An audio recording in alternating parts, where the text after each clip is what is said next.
A CEFEM como a gente diz, conhecido como royalty da mineração, mas ela não é um imposto, é uma compensação pela atividade mineradora. Inclusive os bens minerais são de propriedade da União, então é como se a empresa pagasse uma compensação por utilizar esse recurso que é da União. Mas a gente, comparando internacionalmente, vários estudos fazem essa comparação, demonstram que é muito pequena a porcentagem da CEFEM quando comparado com países como Canadá, Austrália, que são países marcantemente minerados, né? E hoje houve uma medida provisória em 2017, a 789, durante o governo Temer, que alterou a porcentagem da CEFEM. Ela aumentou, passou a ser faturada sobre a receita bruta, não mais a receita líquida. Ela aumentou, isso é bastante relevante, mas continua muito pequena quando a gente pensa algumas províncias canadenses que chegam a 25% da receita bruta. Isso é uma compensação por algo utilizado, não é um imposto, não é algo que é dado de graça, né?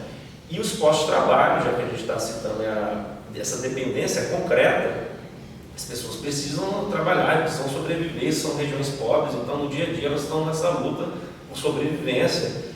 Em geral, aí já falamos dos limites, esses postos de trabalho são os menos qualificados, ocupados pelas pessoas dessas regiões, são terceirizados, quarteirizados, às vezes até quinteirizados, então em condições de trabalho muito ruins, salariais também, a questão salarial é menor, as pessoas que ocupam cargos de trabalho com uma qualificação maior vêm geralmente de outras regiões, e inclusive isso mostra a associação entre acidentes de trabalho e trabalhadores terceirizados.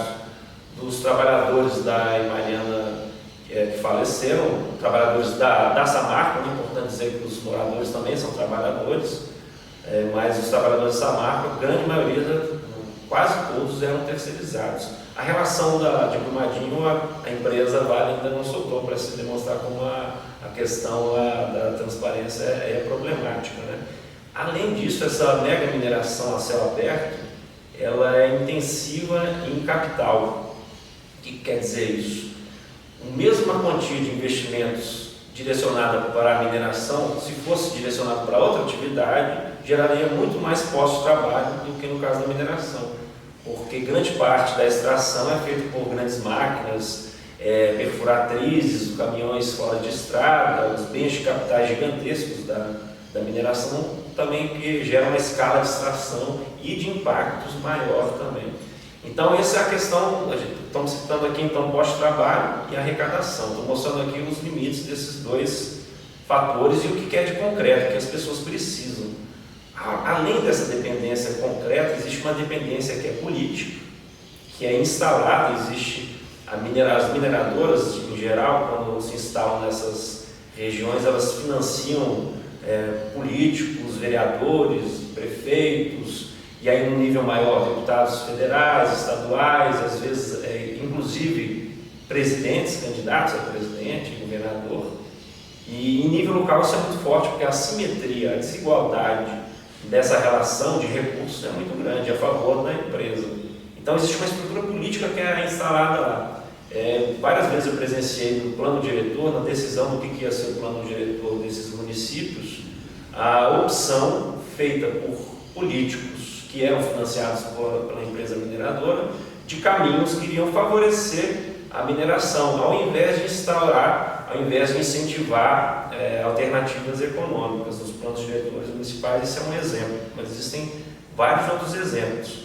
O investimento público, então, ele é direcionado para a mineração, quando ele poderia ser direcionado para a criação de alternativas. Então, essa dependência que é concreta, ao mesmo tempo ela é reproduzida pela dependência política, e existe uma dependência de tipo social ou sociológica, que é o status criado, por exemplo, pelo uniforme da Samarco, o uniforme da Vale é um exemplo, mas as pessoas se veem tangidas no seu dia a dia a não conseguirem criar alternativas econômicas e não se dedicarem a isso, né? Não se qualificarem para o incentivo e o estímulo a alternativas econômicas. Então, o que você está querendo dizer é que muito dessa dependência é construída, é isso? ela é construída essencialmente, a maior parte dela é construída. Geralmente tem aquele discurso de que a vocação dessas regiões é a mineração, como se fosse algo natural, a gente simplesmente estivesse pisando em cima desses minerais e a nossa obrigação é retirar esses minerais. A coisa não funciona assim. É um processo social político que reproduz a dependência e a própria atividade mineradora.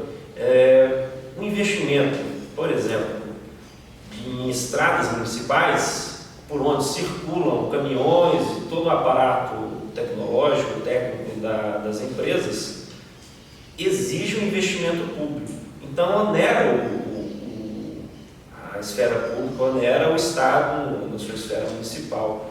A mudança dessa população que vem trabalhar ou vem atrás dos postos de trabalho da mineração para essas regiões também sobrecarrega serviços públicos como de saúde, saneamento básico, educação. Então tem uma série de gastos aí que são gerados pela própria mineração. Então ela se reproduz ao longo do tempo justamente por conta dessas relações sociais que permeiam a atividade mineradora. Não é algo simplesmente técnico, tecnológico ou natural.